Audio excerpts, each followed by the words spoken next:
साथियों नमस्कार, मैं हरिश्चंद्र बर्णवाल इस वीडियो में आप सभी का स्वागत करता हूं। दोस्तों, नवरात्रि में राहुल गांधी को 9 झटके लगे हैं और ये बड़ी बात है दोस्तों कि जिस सनातन संस्कृति के प्रति राहुल गांधी के जो भाव हैं, हिंदुत्व के प्रति, सनातन संस्कृति के प्रति, आप देखिए नवरात्रि में ही ये 9 झटके लगे हैं। और कहां लगे हैं? बिहार की धरती पर लगे हैं। बिहार की धरती से कांग्रेस का किस प्रकार से आजादी के बाद के कालखंड की बात कर रहा हूं। वैसे तो बिहार आंदोलन की धरती है, बिहार परिवर्तन की धरती है दोस्तों, और बिहार तो लोकतंत्र की जननी भी है।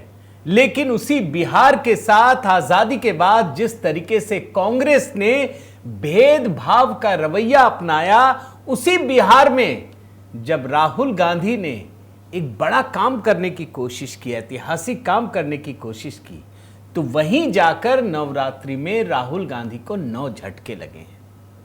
और अच्छी बात यह है दोस्तों कि पूरी होशियारी भी ठीक चुनाव से पहले वहीं जाकर निकल रही है।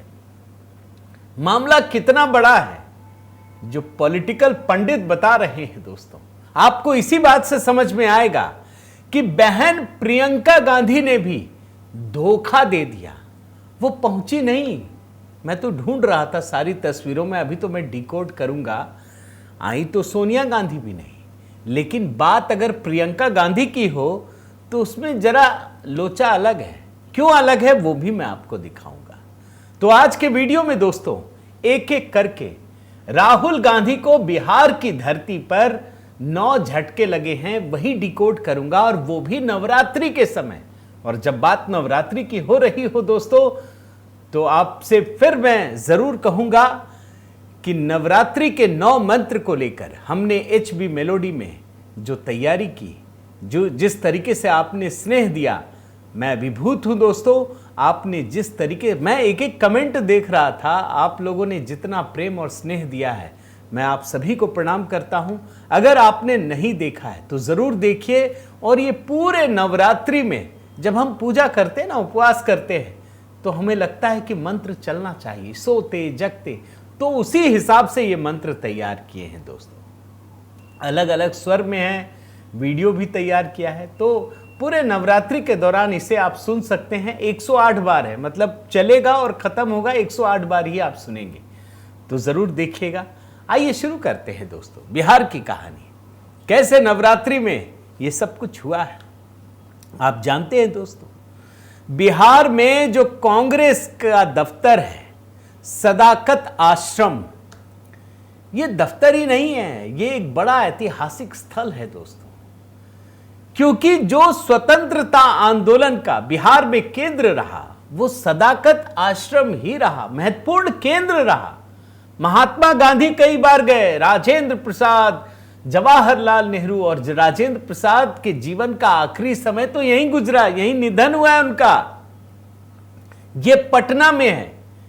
और आपको ये जानकर आश्चर्य होगा दोस्तों कि कांग्रेस वर्किंग कमेटी की ये जो आज बैठक हुई, ये 85 साल के बाद हुई है। 85 साल के बाद 1940 में यहां CWC की बैठक हुई थी। अगर ये उसी कांग्रेस की लीक मान लें, अब तो पूरी दुनिया ही बदल गई कांग्रेस की। अब तो देशद्रोही होने के आरोप लग गए हैं, और आपको बहुत सारी चीजें दिखाया भी है मैंने, लेकिन छोड़ दीजिए उसे। 85 साल के बाद यहां बैठक हो रही है, लेकिन कैसे इन्हें झटके पर झटके लग रहे हैं, वो एक एक करके मैं आपके सामने रखना चाहता हूं। तो बात पहले झटके की दोस्तों, 6 विंडो आपको दिखाता हूं, बड़े गौर से सुनिएगा। ये आपको समझ में बात बहुत जल्दी आएगी और आम लोगों को भी समझ में आएगी, इसलिए इस तरह के पैटर्न को मैंने ही शुरू किया है दोस्तों। आज से नहीं, मैं जब टीवी चैनलों में था ना, तब भी शुरू किया था। जब सदाकत आश्रम में ये करने गए हैं लोगों को लुभाने के लिए, जानते हैं अब तक बिहार को जितनी गालियां दी हैं, बिहारियों को गालियां दी हैं, वो सब के सब वायरल हो रहे हैं। जो वीडियो हमने तैयार किए थे दोस्तों, वो वायरल हो रहे हैं। और आज तो प्रेस कॉन्फ्रेंस में भारतीय जनता पार्टी के नेता रविशंकर प्रसाद ने इनका जिक्र किया। आप देखिए, पहला केरल कांग्रेस का ट्वीट बीड़ी बनाकर, रेवंत रेड्डी का बयान कि बिहार का डीएनए खराब है, मल्लिकार्जुन खड़गे छोटे मोटे राज्य, चरणजीत सिंह चन्नी बिहारियों का अपमान करते हुए, प्रियांक खड़गे this is not UP Bihar. और फिर वर्किंग कमेटी की बैठक 6 विंडो में दिखा रहा हूं, जरा गौर से देखिए, ये झटका ही है। डीएनए से तेलंगाना डीएनए बेहतर है। मीटिंग तुम कर लो, मैं बिहार में उधर छोटे मोटे राष्ट्र में जाकर उनकी तकलीफात सुनूंगा, कहकर आपने इलेक्शन प्रचार शुरू किए बिहार में। भाई पंजाबियों की रो है प्रियंका गांधी, साडी पंजाबण है, पंजाबियों की बहू है। एक से तगड़े हो के एक पासे हो जाओ पंजाबियों। ये जेडे यूपी दे, बिहार दे, दिल्ली दे भैये आके राज करते ने बड़ नहीं करते। This is not a UP or a Bihar or a Madhya Pradesh. We are a progressive. क्या आप जानते हैं दोस्तों, राहुल गांधी और कांग्रेसियों की एक आदत है, उनको लगता है जनता भोली भाली है, बेवकूफ बनाया जा सकता है, कुछ भी कहीं भी बोल दो भूल जाते हैं। इसीलिए जब ये बिहार के बाहर जाते हैं तो बिहार को गाली देते हैं, बिहार में रहते हैं तो गुजरात को गाली देते हैं, गुजरात में रहेंगे तो महाराष्ट्र को गाली देंगे, महाराष्ट्र में रहेंगे तो गुजरात और कर्नाटक को गाली देंगे, कर्नाटक में रहेंगे तो मराठियों के खिलाफ भड़काएंगे। यही होता है और इसीलिए हमारा महत्व है दोस्तों। इस वीडियो का महत्व क्या है आप समझिए। आज जब बिहार में है तो बिहार को गाली जिन कांग्रेसियों ने दी है वो याद रहना चाहिए, और यह हमारी सफलता, आपकी सफलता है दोस्तों।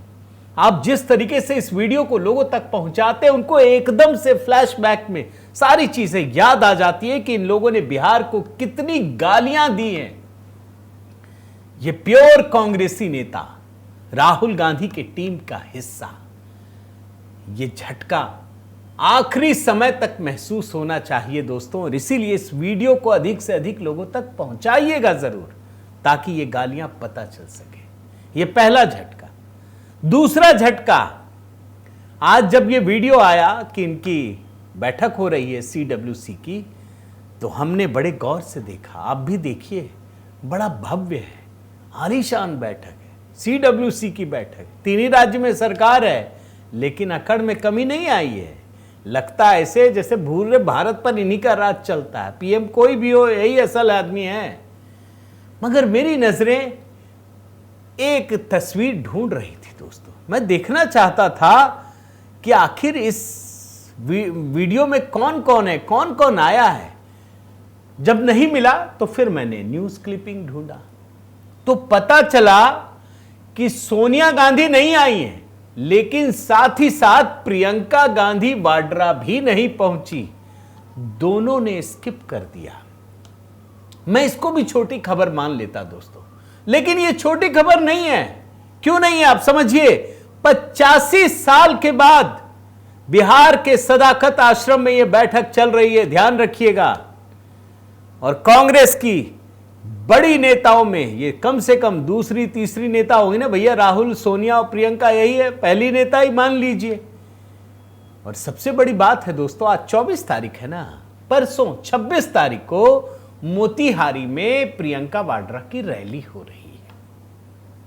भैया, बिहार जैसा राज्य, चुनाव हो, कभी भी घोषणा हो सकती है 10 दिन के बाद। तो प्रियंका वाड्रा अगर बिहार की CWC की बैठक में ना हो तो सवाल तो खड़े होंगे ना। अब सवाल है कि भाई बहन में क्यों झगड़ा हुआ होगा, मतभेद क्यों हुआ होगा।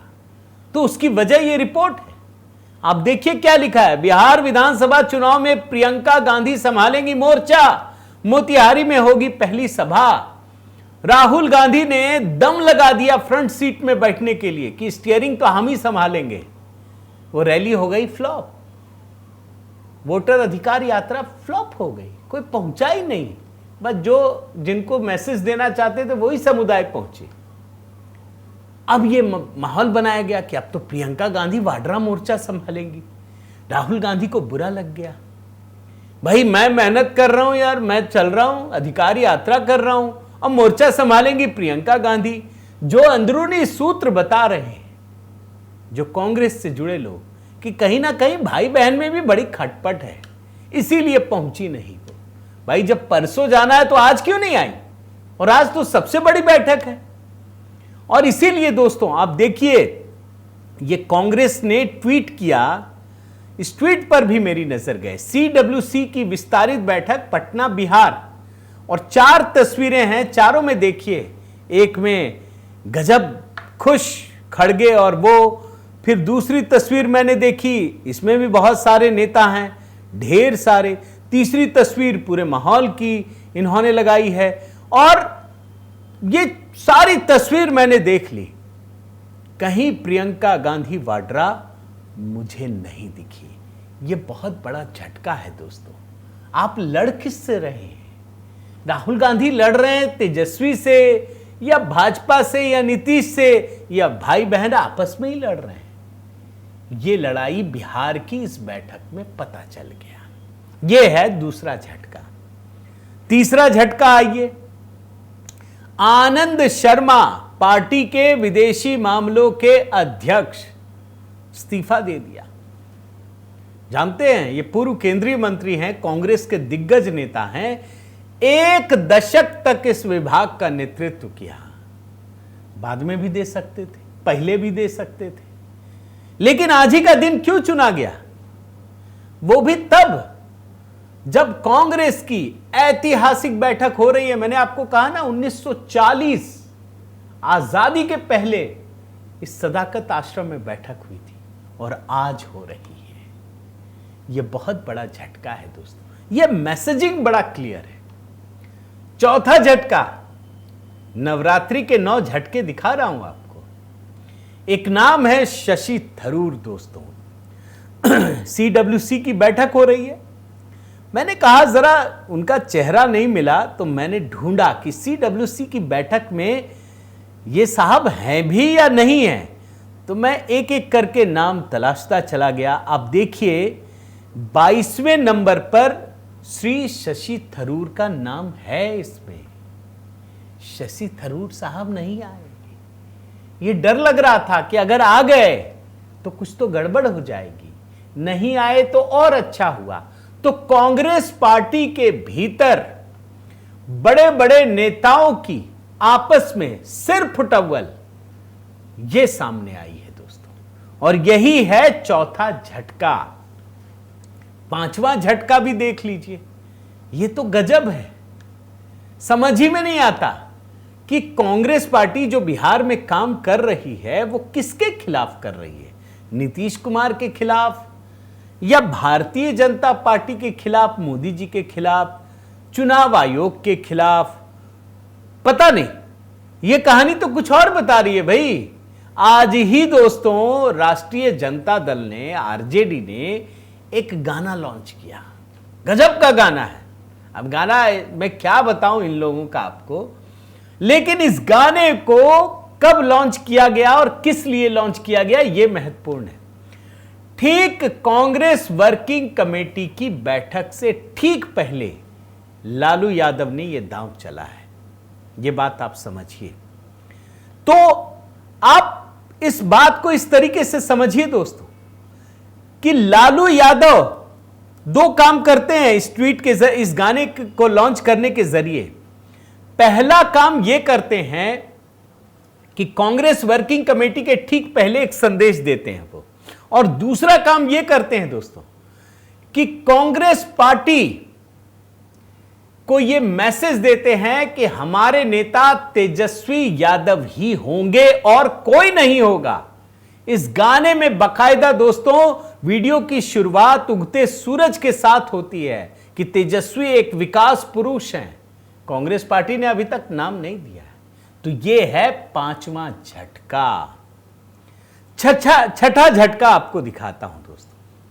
छठा झटका तो और गजब है। यह भूपेश बघेल और राहुल गांधी, इन दोनों के बयानों को जोड़ करके मैं दिखाना चाहता हूं। एक एक करके आपको सुनाऊंगा। बिहार में यह जो बैठक हो रही है ना दोस्तों, यह राहुल गांधी को एक योद्धा के तौर पर पेश करने की फिर से लॉन्चिंग हो रही है। कम से कम अब तक मेरे ख्याल से 90 से अधिक चुनाव हार चुके हैं, फिर से उनको प्रोजेक्ट किया जा रहा है। पहले वो बयान सुनाता हूं और फिर मैं उसके अगले कड़ी का हिस्सा सुनाता हूं। आप सुनिए भूपेश बघेल ने आज क्या कहा है दोस्तों, सुनिए। उसी सदाकत आश्रम में मल्लिकार्जुन खड़गे जी की अध्यक्षता में आदरणीय हमारे लोकसभा में विपक्ष के नेता आदरणीय राहुल गांधी जी, जो न्याय योद्धा के रूप में हम सब जानते हैं, उनकी उपस्थिति में कांग्रेस वर्किंग कमेटी की बैठक, जिसमें हमारे वर्तमान के मुख्यमंत्री, पूर्व मुख्यमंत्री और सभी फ्रंटल ऑर्गेनाइजेशन के अध्यक्षगण उपस्थित हैं। देख रहे हैं ना, लोकसभा में विपक्ष के नेता हमारे राहुल गांधी जी, जिन्हें न्याय योद्धा के रूप में हम सब जानते हैं, रीलॉन्चिंग हुई है। ये राहुल गांधी बिहार के बारे में कहते क्या हैं, ये बात सामने आ गई और ये भी अपना ही कमाल है दोस्तों। पहला बयान सुनाता हूं। बिहार बेरोजगारी का सेंटर है। बिहार के कहीं भी गांव में चले जाओ, पूछो क्या करते हो, बोलेंगे कुछ नहीं करते हैं। कैसे बिहार को बदनाम करते हैं, सुन लीजिए। बिहार बेरोजगारी का सेंटर है। आप बिहार के किसी भी गांव में चले जाओ और बिहार के युवा से पूछो भैया करते क्या हो, जवाब मिलेगा कुछ नहीं करते। एक दूसरा बयान दिखाता हूं। ये सब वायरल हो रहे हैं, अब जमीन तक पहुंच रहे हैं। ये भी हमने कभी ना कभी दिखाया है दोस्तों। एक दूसरा बयान है जिसमें राहुल गांधी कहते हैं कि अगर आप नॉर्थ इंडिया जाएं, बिहार जाएं, तो वहां महिलाओं के साथ अच्छा व्यवहार नहीं होता। ये ऐसा कह रहे हो जैसे बिहार में कोई जंगली लोग रहते हो, कि महिलाओं के साथ अच्छा व्यवहार नहीं होता। जरा आप सुनिए ना। To North India, if you go to Uttar Pradesh, if you go to Bihar, and you see the treatment of women and the way women are treated, you will be shocked. अब आप सोचिए दोस्तों, जो राहुल गांधी बिहार के बारे में इस तरह के शब्द बोलते हो, वो न्याय योद्धा कहे जा सकते हैं क्या? जरा कमेंट पे बताइएगा। कुछ अगर बयान छूट गए हो तो याद भी दिलाइएगा कि क्या राहुल गांधी बिहार में न्याय योद्धा के तौर पे काम कर रहे हैं या बदनामी कर रहे हैं। एक और आपको दिखाता हूं झटका नंबर 7। ये जो है सुप्रिया श्रीनेत, राहुल की सबसे करीबी लोगों में से। ये तो मैं आपको 2 विंडो में दिखाता हूं। आप सोचिए बिहार के लोगों के बारे में एक विंडो में क्या कहती है कि बिहार के लोग पसीने से तरबतर, कपड़े अच्छे नहीं, बुरी बुरी बातें। मतलब बिहार का मतलब ऐसे ही होता है। सुनिएगा ध्यान से। और दूसरे विंडो में जैसे ही पटना पहुंची, मैडम के सुर बदल गए। ये तो तप, त्याग, तर्पण, क्रांति पता नहीं कहां से लिखवा के लाई हैं। ये भी लोगों को समझ में आ रहा है। जरा सुनिए। बिहार में लोग पसीने से तरबतर हैं, कपड़े बहुत साफ नहीं दिख रहे हैं, और उनको गले लगा रहे हैं, उनका माथा चूम रहे हैं, और ये इंसान दिखावा नहीं कर सकते। कहीं पर आपको लगता है कि कहीं पर आपको यार इंफेक्शन ना हो जाएगा। असलियत ये है कि बिहार त्याग, तप, तर्पण, क्रांति की भूमि है। 8वां झटका दिखाता हूं दोस्तों। मल्लिकार्जुन खड़गे साहब पहुंचे, झंडा फहराया सदाकत आश्रम में, कांग्रेस वर्किंग कमेटी की विस्तारित बैठक का शुभारंभ किया। लेकिन जब जुबान खोली इन्होंने तो झूठ ही बोलते नजर आए और लोगों ने पकड़ भी लिया। क्या झूठ है, मेन स्ट्रीम मीडिया नहीं दिखाएगा दोस्तों। मैं आपको दावे के साथ कहता हूं, अगर मेन स्ट्रीम मीडिया ने यह बात दिखाई हो तो मुझे जरूर कमेंट करके कहिएगा। मैं इस तरह के वीडियो नहीं दिखाऊंगा। किसी ने नहीं दिखाया। ये बोलते हैं जीएसटी का नाम लेकर कि सरकार ने ये कर दिया, वो कर दिया, हम ये बोल रहे थे, ये कर दिया, और फिर आगे जोड़ देते हैं कि पेट्रोल डीजल पे जीएसटी लगा के 23 लाख रुपए जमा कर लिए। आपको पता है दोस्तों, पेट्रोल डीजल पर जीएसटी ही नहीं लगता। जी हां, सरकारों के अलग अलग टैक्स लगते हैं। ये जीएसटी के नाम पर, पेट्रोल डीजल के नाम पर झूठ बोलते हुए धरे गए। लेकिन इनको कोई फर्क पड़ता है क्या? जरा सुनिए। पेट्रोल डीजल पर जीएसटी नहीं लगता, ये झूठ बोल रहे हैं। देखिए। ये चाहते थे कि सिर्फ जीएसटी में 2 ही स्टेज रहना चाहिए, एक 4 और एक 8। ये पहले से हमारी मांग थी और उस मांग को उन्होंने ठुकराया और कम से कम उन्होंने इतने पैसे जमा लिए, चाहे वो पेट्रोल हो, डीजल हो, दूसरी चीजें हो, उनके ऊपर ये जीएसटी लगाकर कम से कम 23 लाख रुपए उन्होंने जमा किया और खास करके 2.5 लाख रुपए वो उन्होंने इसमें अपने तरफ ले लिया। देख रहे हैं ना जीएसटी के नाम पे कैसे गुमराह कर रहे हैं, कैसे झूठ बोल रहे हैं। ये बहुत बड़ी बात है दोस्तों, ये झूठ बोलना अपने आप में कितना बड़ा है, लोगों को भ्रमित कर रहे हैं। अगला झटका देखिए, नवा कायदे से ये जो नवा झटका दिखा रहा हूं ना दोस्तों, ये अपने आप में एक पूरा वीडियो है 15-20 मिनट का, लेकिन मैं इसको संक्षिप्त में समेट रहा हूं। आप जानते हैं ना सदाकत आश्रम, ये डॉक्टर राजेंद्र प्रसाद से जुड़ा है। उनके जीवन के आखिरी समय किस परेशानी में गुजरे नेहरू की वजह से, इसकी पोल आज भारतीय जनता पार्टी के नेता रविशंकर प्रसाद ने खोल दी। ये लोग क्या विकास करेंगे जब देश के पहले राष्ट्रपति उनके घर उस आश्रम में जहां ये वोट बटोरने गए हैं कि कुछ तो फायदा मिलेगा, माहौल बनेगा। कैसे डॉक्टर राजेंद्र प्रसाद, उसकी यादें आज तरोताजा हो गई दोस्तों। कैसे बिहार को अपमानित किया, बिहार के गौरव डॉक्टर राजेंद्र प्रसाद को एक मतलब जैसे कहते हैं विभत्स तरीके से उनके आखिरी समय के जीवन को व्यतीत करने के लिए मजबूर कर दिया गया। जरा ये बयान सुनिए रविशंकर प्रसाद का, आपको समझ में आएगा। राजेंद्र बाबू जब राष्ट्रपति पद से हटे थे तो जाकर करके सदाकत आश्रम में रहने गए थे। जब मैं एमपी बना था तो मैं उस घर को देखने गया था और मेरे सीधा आंखों में आंसू आ गए। वो 2 कमरे का 56 फूस का मकान था, एक छोटा सा आंगन था और एक ही शौचालय था दूर में आंगन के आगे। जो व्यक्ति 12 साल भारत का राष्ट्रपति रहा हो, उसे कांग्रेस वालों ने इस गति में रखा था। बाद में जेपी उनके सहयोगियों को मालूम हुआ तो फिर उनके लिए एक बड़ा मकान, मतलब बड़ा क्या, 2-3 कमरे का मकान बनाया गया। मैं इसलिए जानता हूं कि दोनों को मैंने ही अपने एमपी लैड फंड से सुधरवाया था। आखिर जवाहरलाल नेहरू को राजेंद्र प्रसाद से इतनी चिढ़ क्यों थी, नफरत क्यों थी? मैं एक आध पॉइंट रख देता हूं। क्योंकि इन्होंने बहुत सारी चीजें मना की, जैसे सरदार पटेल के अंतिम संस्कार में बोला भाग लेने मत जाइए, यह मना किया था। आप देख लीजिए, ये मैं नहीं कह रहा, ये डिक्टेटरशिप की पराकाष्ठा थी कि राष्ट्रपति को आदेश दे रहा है तुम जाना मत, सरदार पटेल के अंतिम संस्कार में।